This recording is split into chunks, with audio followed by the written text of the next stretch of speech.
আমি নরসিংদী একবার রাত্রে 1:30 বাজে চা দোকানদার চা বেচতেছে, খুব কাছে দিয়া বৈশা চা খাইছি বেটার। কইলাম ভাই যাইয়া থুইয়া কত থায় ডেইলি? হুজুর 2000, 1500, 2500। এই চা বিক্রেতা রাস্তার পাশে ছোট টং চা বেছে না, এরকম এরকম বেটার ডেলি যদি 2000 টাকাও থাকে তাইলে মাসে কত? 60,000। আজ বাদ দেন না, আরো 10,000, কত? 50,000। আপনার বেতন 50,000 না? কত? 45। ইমাম সাহেব আছেন নি কেউ? এত দেন তো। কত কত আপনার? 44। কত? হ্যাঁ 6,000। ওই বেটার কত? 50,000। আমি নিজে বিশ্বাস করেন, আমি একবার কাছে বইয়া জিগাইছি, কাকা কিস্তি কয়টা? শরম দিয়েন না। আমি না শরম দেই না, আপনি জিঙ্গাই। আমি কইলাম আরে আমি আমার না ভাই শরম দেই না, আমি আপনি জিঙ্গাইতে আছি আর কি। আজারে আছি জনকদুর বইছি, আমরা এনে চা খাইতাম, রাত হয়ে গেছে মাহফিল থেকে আইতের সময় আর কি। তো কজোর কিস্তি 3টা চলে, 3টা কিস্তি। আপনার কিস্তি কয়টা দেখেন, জিজ্ঞাসা করে। হে তো কিস্তি চিনে না, সে তো কিস্তি চিনে না। আমার মসজিদের ইমামরা তো কিস্তি চিনে না, মিয়া লোন চিনেই না। তো আলহামদুলিল্লাহ, মালিকের উপরে রহম করে, দয়ার উপরে ভরসা করে জিন্দিগি আরামসে চালায়। চুরিও করে না, ডাকাতিও করে না, কারো মাল লুণ্ঠন করে না, সুদও খায় না, ঘুষও খায় না। এজন্য এই সমাজের পবিত্র, দিনদার, আমানতদার, বিশ্বস্ত মানুষ যারা সেজদাওয়ালা, যারা বন্দেগীওয়ালা, যারা ঈমানওয়ালা, যারা আমলওয়ালা, এরাই পবিত্র। এদের দ্বারা সমাজ নিরাপদ, এদের দ্বারা সমাজ ক্ষতিগ্রস্ত হয় না, এদের দ্বারা সমাজ ক্ষতিগ্রস্ত হয়। অল্পতে যে তুষ্ট, তার দ্বারা সমাজ ক্ষতিগ্রস্ত হবে কেমনে? কথা বলেন না। যার পেটটা হলো রাক্ষস, যার পেটে রাক্ষস, 100 কোটি টাকায় যার হয় না, 500 কোটি টাকায় যার হয় না, তো সে নাকি অতৃপ্ত।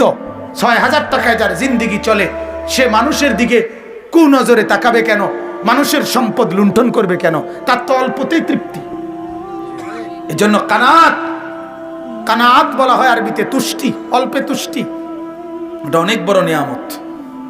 আল্লাহ নবী এর জন্য হাদিসের মধ্যে আছে, নবীজি দোয়া করছেন, আল্লাহুম্মা জাআল রিজকা আলে মুহাম্মাদিন কুতান কাফাফান। নবীজির হাদিস, আল্লাহর নবী দোয়া করছেন, আল্লাহ আমার বংশধরকে আপনি এতটুকু রিজিক দেন যেতটুকুতে শুধু হায়াত চলে, যেতটুকু শুধু জিন্দেগিটা পার হয়, এর দূর দিয়ে। নবীজি বলছে, অথচ আল্লাহ তাআলা অফার করছে। হাদিসে আছে, নবীজিকে আল্লাহ তাআলা বলছে, বন্ধু আপনি বললে উহুদ পাহাড়টাকে স্বর্ণ বানাইয়া আমি কুদরতি ভাবে আপনার পিছে চালাইয়া দেব, এটা আপনার লগে লগে থাকবো, স্বর্ণের পাহাড়, যা লাগে এখান থেকে নিবেন, আপনি এটা নিবেন কিনা নেন, আপনাকে আমি গিফট করতে চাই। আল্লাহর নবী বললেন, রব্বুল আলামিন, আমি আশবাউ ইয়াওমান আশকুরু আজুউ ইয়াওমান আতাসাব্বার।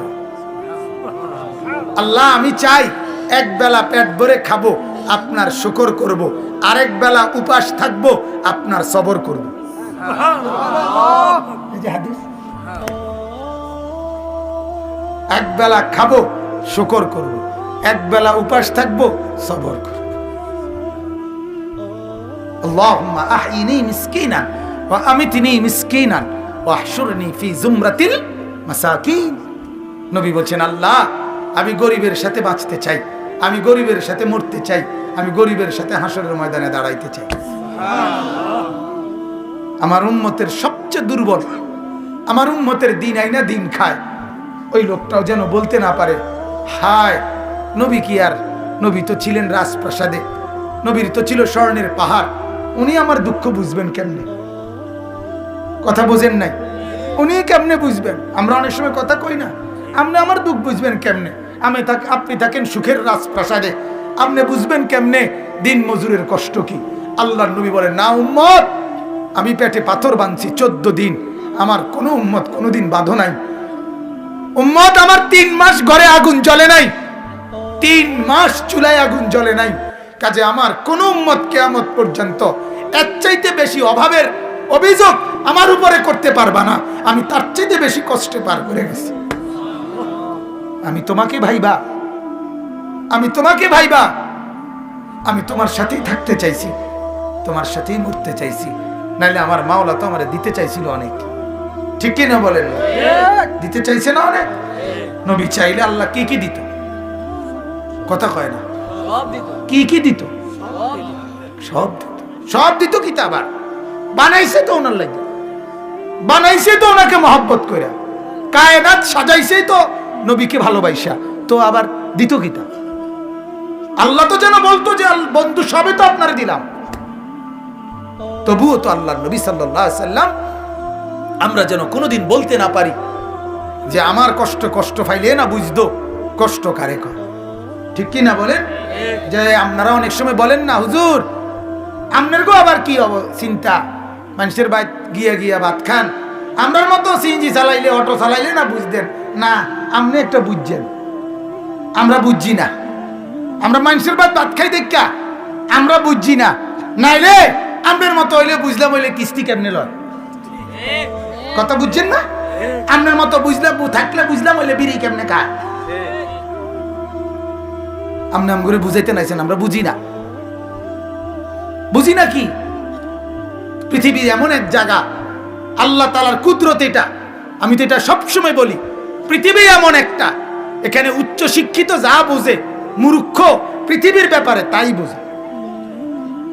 এটা তো আমার সবসময়ের কথা, যে একবারে উচ্চ শিক্ষিত ব্যক্তি যেটারে টাইলস বলে, একজন মূর্খ বকলম সরু সরেও চিনে না, এবারটা টাইলসের মাটি বলে, ঠিক না? আয়ো কি কয়? ডক্টরেট ডিগ্রিধারী ব্যক্তি যে বেটা এবারটা ফাঙ্গাস মাসরে ফাঙ্গাস বলে, মূর্খ যে বেটা সই দিতারে না এবারটা ফাঙ্গাস রে তেলাফিয়া বলে, ঠিক না? কিতা বলে? এবারটা বেড়ারে কি বলে? বেড়ারে বেড়ি বলে নাকি? বেড়িরে বেড়া বলে, রাইতেরে দুপুর বলে, দুপুরের রাত বলে। তো কি সুবিধা কি অসুবিধাই কি? দুনিয়া ভোগ করতে কিচ্ছু লাগে না, দুনিয়া ভোগ করতে আল্লাহর বান্দা হইলেই চলে, দুনিয়া ভোগ করতে হলে আল্লাহ পাঠাইলেই চলে। আল্লাহ বলে পাঠাইছিও আমি, রিজিকের ব্যবস্থাও রাখছি আমি, তুমি শুয়ে থাকলে অসুবিধা নাই, আমি তোমার রিজিক পৌঁছাবো। তাহলে আপনি এখন বলবেন তাহলে আমরা হইয়া তাই কেউ কোনো কাম কাজ না করি। আল্লাহ বলে তুমি যে কাম করবা এটাও তো আমার ফয়সালা। কথা বোঝেন নাই আপনি? এটা আপনি কেমনে, তুমি যে তোমার যে সামনের লোকমা ভাত এটা খাইতে হইব ক্যান্টনমেন্ট গিয়া, এটাও তো আমারই ফয়সালা, তো তুমি এনে বইয়া খাইবা কেমনে? তোমার কদম তো আমার হাতে, কথা বুঝছেন? তার মানে কর্ম আপনাকে করতেই হবে, এটার কোনো কি নাই, সুযোগ নাই। এজন্য তো আমরা বুঝি এটা কর্ম যার জন্য ফয়সালা সে কর্মই করে, আর পঙ্গু প্যারালাইজড তার জন্য ফয়সালা এটা, সে বইয়ে থাকে, তার লাগেও বাতাইয়ে কর্মওয়ালার লাগেও বাতাইয়ে। তাহলে বুঝা গেল কি আল্লাহ পাক এটা হিসাব করে রাখছে, কারে দিয়ে কাম করাবে, কারে দিয়ে বয়া রাখবে, কারে দিয়ে ও পঙ্গু বানাবে, সবই তো আল্লাহর ফয়সালা। নাহলে বুড়ারা খায় কেমনে, কোলের বাচ্চা খায় কেমনে? তাহলে দুনিয়া কেমনে চলবে এটা আল্লাহর হিসাবে নাই, কথা বলেন না? হিসাবে আল্লাহ বলেন নাহনু কাসামনা বাইনাহুম মাঈশাতাহুম ফিল হায়াতিদ দুনিয়া। ওরে বান্দা দুনিয়া কেমনে চলবে আমি আল্লাহ বন্টন করে রাখছি, বন্টন করে রাখছি, বন্টন কাসাম না, আমার বন্টন। অতএব আমার বাপ আপনি এটা বুঝেন। আমি এতগুলো কথা বলার উদ্দেশ্য হলো আপনারা যারা শুধু ভাবেন আল্লাহ লাগবে না, নামাজ লাগবে না, রোজা লাগবে না, হুজুরদের কথা শোনা লাগবে না, হালাল হারাম লাগবে না, আল্লাহর কসম হারামের টাকা দিয়ে আপনি যাই রোজগার করেন হালাল ভাবে, একেবারে এই কোরআন ধরে বললাম রব্বে কাবার কসম, এই কোরআনের মালিকের কসম, হালাল ভাবে তাই আপনার কাছে আসতো। নাইলে যত লোক হারাম লেনদেন করে, যত লোক হারাম রোজগার করে, সবার আয় সমান হয় না। কেন হয় না? সুদখোর তো তেও, কিন্তু একই দুই সুদখোর, একজন কোটিপতি হয়ে গেছে, আরেক সুদখোর এখনো লাখটিও মিলাইতে পারছে না, এরকম কা। আপনি কথা বোঝেন না?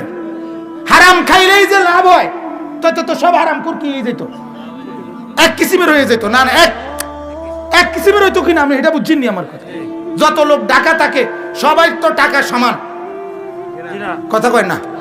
যত লোক সৌদি আরব থাকে বাংলাদেশি সবার ইনকাম সমান না? যত লোক ইটালি থাকে সবার ইনকাম সমান না? সবার 18 তলা বাড়ি না? কিন্তু 18 তলা বাড়িওয়ালাও তো আছে, আবার টিনের ঘর সনের ঘরওয়ালাও তো আছে। এরুমকা ইটালি থেকে দুইজনের এরুমকা, ঢাকা থেকে দুইজনের এমন কেন? নামাজ পড়ে না দুজনে, কথা বলেন না? এতো নামাজ পড়ে না, হেতো কি পড়ে না? নামাজ পড়ে না, কিন্তু দুজনের ইনকাম সমান হয় না কাটাইলে।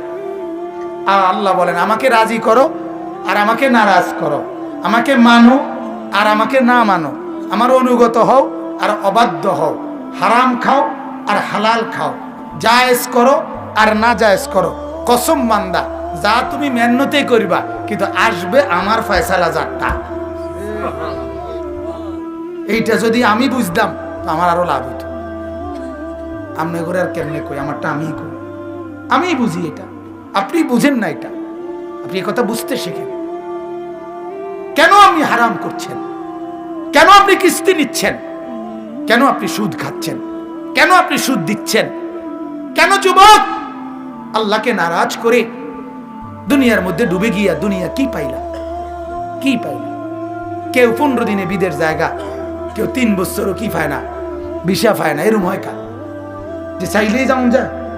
কথা বলেন না তো কেন এমন হয় ভাই? অতএব বলো ভাইয়া, বোঝো ভাইয়া, দুনিয়া আল্লাহ তাআলা একেবারে নিখুঁত ভাবে, আল্লাহ কোরআনে বলছেন কুল্লুন ফি কিতাবিম মুবিন। আমি আল্লাহ তাআলা দুনিয়ার প্রতি ইঞ্চি আমি আল্লাহ আমার আমল তাকদীরের মধ্যে লিখে রাখছি। কেমনে কি হবে, রাত হবে কখন, দিন হবে কখন, ওই নদীতে জোয়ার হবে কখন, ভাটা হবে কখন, হাসবে কখন, কাঁদবে কখন, হাত উঠবে কখন, হাত নড়বে কখন, সবকিছু আমি আল্লাহ নির্ধারণ করে রাখছি, নির্ধারণ করে রাখছি। ওই দিন আমার সাথে সিলেট থেকে আমি, আমার শায়েখ আরিফ বিল্লাহ আল্লামা মুফতি মুশতাকুন নবী সাহেব হুজুর, আমরা দুজনে সিলেট ছিলাম। আমি 2 দিন পরে চলে আসছি, হুজুর আজকে রাত্রে আসবে। তো 2 দিন পরে যেদিন আমি চলে আসি, আমার রওনা দেওয়ার 1 ঘন্টা আগে বা আধা ঘন্টা আগে হুজুরের সাথে 2 জন লোক আমাদেরও মহব্বতের, ওনারা 2 জন রওনা দিছে, বাসে চলে আসবে কুমিল্লা। রওনা দিছে ব্যাগ লইয়া, যে বাসায় আমরা ছিলাম ওই বাসার বারান্দায় আসছে। এই সময় হুজুরে আবার ডাক দিছে, ডাক দিয়ে কইতেছে আপনারা মাওলানা আনিস আজকে রাত্রে যাবে মাহফিল শেষ কইরা, দোনো মাহফিল শেষ করে আপনারা 2 জন এখন বাসে না গিয়া ওনার লগে যাই। এরপরে উনি আমগোর লগে আমার সাথে রয়ে গেল 2 জন। তো রাতের 2টা বাজে ওনারা ও আপনার সিলেট বালাগঞ্জ একটা উপজেলা, ওইখানে বসা ভাত খাইছে। তখন আমি বললাম আব্দুল মান্নান স্যার, ভাবেন তো ব্যাগ লইয়া রওনা দিছেন, গেট পর্যন্ত গেছেন গা, আপনি মনে করছেন রাতের ভাত খাবেন গে বাইত, মাওলা আপনার ভাত রাখছে বালাগঞ্জ, আপনি পারছেন আপনার রিজিক না খাইয়া যাইতেন? কি আশ্চর্য না! উনি তো স্বপ্নও ভাবে নাই, উনি তো রওনাই দিয়ে লাইছে। কিন্তু মালিক বলে না রে বান্দা, আজকের রাতের খানাটাও তোর সিলেটে, তুই যাবি কেমনে কুমিল্লা? আমার ভাই, আমি সবটা কথার দ্বারা এটাই বুঝাইতে চাই, আপনি এটা বুঝতে শিখেন। আমরা এটাই বারবার বলি, ইয়ালামুনা যাহিরাম মিনাল হায়াতিদ দুনিয়া, আমরা শুধু দুনিয়াটাই বুঝলাম। আল্লাহ বলে ওয়াহুম আনিল আখিরাতি হুম গাফিলুন, বান্দা তুমি আখিরাত থেকে গাফিল হলা। আরে বান্দা, 1 পিঠ শুধু বুঝলা, আরেক পিঠ বুঝলা না। মাটির উপরের পিঠটা বুঝলা, মাটির ওই পিঠ কবর, মাটির ওই পিঠ আখিরাত, ওইটা তো বুঝলা না। কেন এমন করলা? এই পিঠ তুমি সাজাইলা, তো ওই পিঠ কবর কে সাজাবে বান্দা?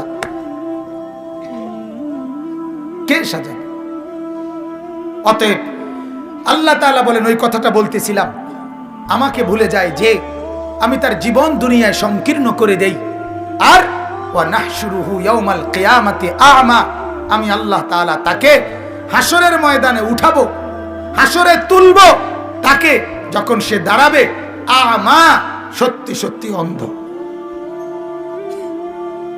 আজকের সেজদা ছাড়া যুবক অন্ধ হয়ে উঠবা, আজকের সুদখোর অন্ধ হয়ে উঠবা, আজকের হারামখোর অন্ধ হয়ে উঠবা, আজকের জিনাখোর অন্ধ হয়ে উঠবা, আজকের মাদকাসক্ত যুবক, মদখোর, গাঁজাখোর, ফেন্সিখোর, ইয়াবাখোর, বাবাখোর, ডাইলখোর, এদের জন্য আছে সুখবর। এদের জন্য বুদ্ধিজীবীরা খুব চিন্তা করছে।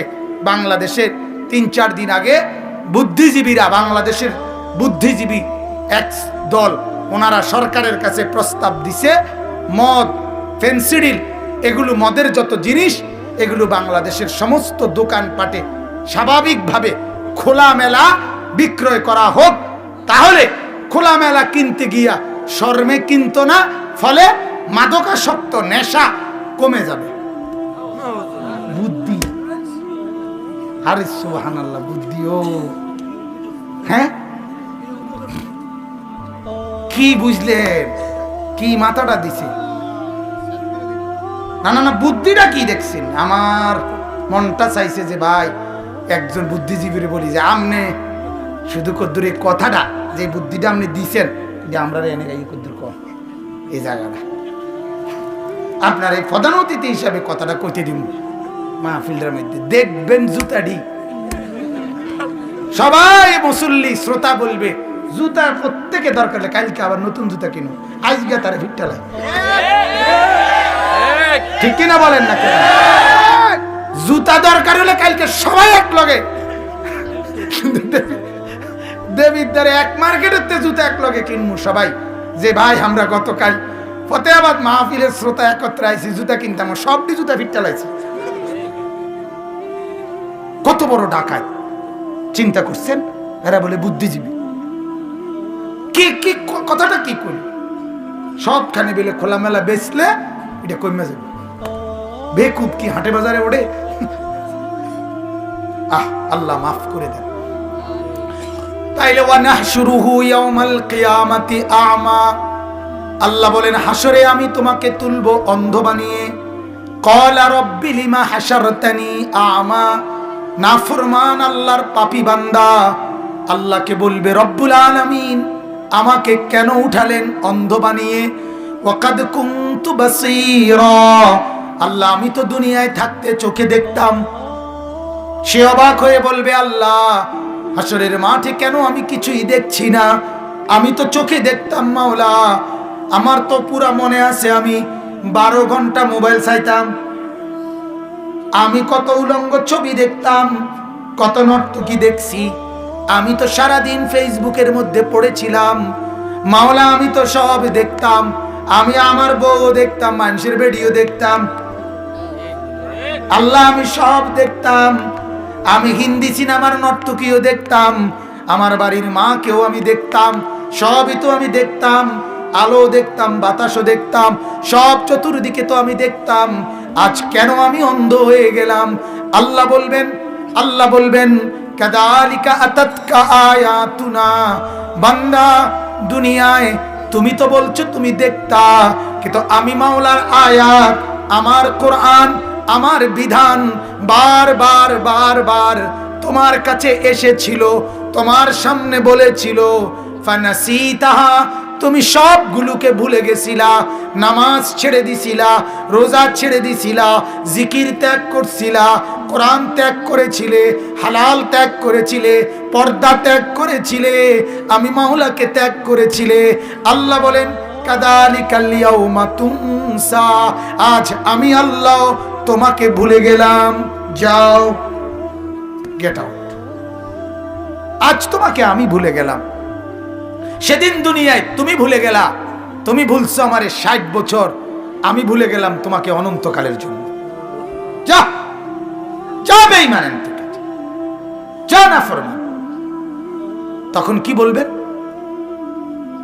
কোনো কথা থাকবে বাজান? বলেন না কোনো কথা থাকবে? অতএব আল্লাহ তাআলা বলেন, এবার আমি আমার কথা শেষ করে দিচ্ছি, বাকিগুলোর শুধু তর্জমা বলবো। ইন্নামা ইয়াতাযাক্কারু উলুল আলবাব, আল্লাহ তাআলা বলেন ও নবী মনে রাখবেন, সবাইকে বলবেন আমার এই কথাটা, যে আমার নবী আপনার উপরে আমি যা নাজিল করেছি তাকেই কেবল সত্য মনে করে, আর তাকে গ্রহণ করে না সে অন্ধ। এই যে চোখ আর অন্ধের পার্থক্যটা আল্লাহ বলেন ইন্নামা ইয়াতাযাক্কারু উলুল আলবাব, এই কথাটা বুঝবে সে বিবেক আছে যার। কি আছে যার? দেমাগ। যে পাগল না, যার দেমাগ আছে যার বিবেক সচল আছে সেই কেবল এই কথাটা বুঝবে যে আল্লাহকে মানলে হয় চোখওয়ালা, রসুলকে মানলে হয় চোখওয়ালা, আল্লাহকে না মানলে হয় অন্ধ, রসুলকে না মানলে হয় অন্ধ। আল্লাহ বলে এই কথাটা বুঝবে যে সে কি বিবেকওয়ালা, যে বিবেকওয়ালা, বিবেকওয়ালা। এই জন্য এখান থেকে এটাও বোঝা যায় আল্লাহকে যে চেনে না, রসুলকে যে চেনে না, কোরআনকে যে চেনে না, আল্লাহর বিধান যে চেনে না, তার কোনো বিবেক নাই, তার কোনো দিমাগ নাই। আপনি না বলেন সে শিক্ষিত, শিক্ষিত হলে খারাইয়া মতে কেমনে? কথা বলেন না কেন? বিবেক, শিক্ষিত মানে তো দিমাগে কি আছে?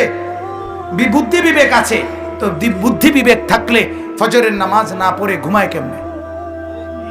বলেন, আল্লাহকে নারাজ করে ঘুমায় কেমনে? হ্যাঁ, সারাদিন একটাবার একটা মোবাইলের মিস কল সে শুনতে পায়, এত বড় মসজিদের আজান শুনতে পায় না, তার বিবেক কেমনে আছে? কথা বলেন না কেন? তার বিবেক কেমনে আছে?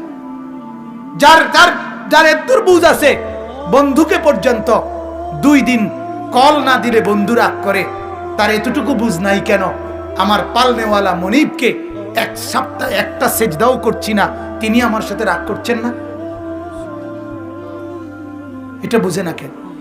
তাহলে আল্লাহ তাআলা বলেন মূলত নাফরমানের কোনো দিমাগ নাই, নাফরমান জানোয়ার। নাফরমান কি? আবার বলেন, আবার বলেন, আবার বলেন, আরো জোরে, জোরসে বলেন, জোর আওয়াজে, জানোয়ার, জানোয়ার। উলাইকা কাল আনআম, কোরআনের আয়াত। এজন্য আমার পরিষ্কার কথা, মুসলমান পরিষ্কার কথা, যার ঘরে ছেলে নামাজ ফজর পড়ে না, যার ঘরের স্ত্রী ফজরের নামাজ পড়ে না, যার ঘরের মেয়ে ফজরের নামাজ পড়ে না, যে নিজে ফজরের নামাজ পড়ে না, 7টা বাজে 8টা বাজে যারা ঘুম থেকে ওঠে, ওরা মানুষ ওঠে না, জানোয়ার ঘুম থেকে ওঠে। ওগুলো মানুষ না, ওগুলো জানোয়ার, ওগুলো হাইওয়ান। না রে, তুমি জানোয়ার, তোমার সাথে কুকুরের পার্থক্য কি বলো? বলো। তুমি খাবার খাও, কুকুরও খাবার খায়। তুমি ঘুম যাও, কুকুরও ঘুমায়। তোমার বাচ্চা কাচ্চা হয়, কুত্তারও ছাওয়ায়। কথা বলে না? কুত্তারও কি হয়? বাচ্চা কাচ্চা হয়। পার্থক্য বলো। তুমি বলো বেটা, এই যুবক বলো, দাঁড়া যুবক বেটা, দাঁড়া, এখন বল বেটা। বেনামাজি যুবক, তুই এখন দাঁড়া। তো যদি বলতে পারো তোর সাথে কুকুরের পার্থক্য কি, আমি ছেড়ে দিলাম মাইক, দাঁড়া, বল মিয়া। আল্লাহকে নারাজ করে কি পাইছো বেটা, বল। হিন্দি সিনেমার কয়জন নর্তকী তোমার লগে আইয়া বাইর দেখা করছে? হ্যাঁ, বাংলা সিনেমার কোন নর্তকী তোর লগে দেখা করছে বেটা? কি দেখলি তুই? এত নর্তকী দেখা নিজের শরীর, নিজের যৌবন, নিজের এমবি, নিজের টাকা সব ক্ষয় করলি। ওই অসিব্যরা কোনোদিন তোরে মিস কল দিছিনি? বেকুব তো তুই কি দেখো? এই বেটা কি দেখোস তুই বেটা? কারে দেখোস? কারে দেখোস তুই বেটা? এই মুরব্বীরা, আপনারা চা দোকানে বসে কি দেখেন? নর্তকীর নাচ দেখলে আপনি বুড়ো মানুষ, ওই নর্তকীর নাচ দেখেন কেন? বিড়ি খান কেন? সিগারেট খান কেন মিয়া? লজ্জা করে না? আপনি মরবেন না? আপনি নবীজির সুপারিশ চাইবেন না? নবী তো বলছে উম্মত, পেঁয়াজ খাইলেও আমার সামনে আইসো না, রসুন খাইলেও আমার সামনে আইসো না, আমার সাহাবীদের মাঝে আইসো না, আমার মসজিদে আইসো না, আমার বন্দিগি করতে আইসো না। আল্লাহর নবী বলে না? কথা বলেন না কেন? তাইলে তাহলে বিড়ি খাইয়ে তুমি রসুলের সামনে দাঁড়াইবা কেমনে? সুপারিশের জন্য দাঁড়াবেন কিভাবে বলেন? আমারে জবাব দেন না বাজান। কেমনে বললে বুঝবেন? কেমনে বললে বুঝবেন? কেমনে বললে? আল্লাহ আমাদেরকে বুঝার তৌফিক দান করুন।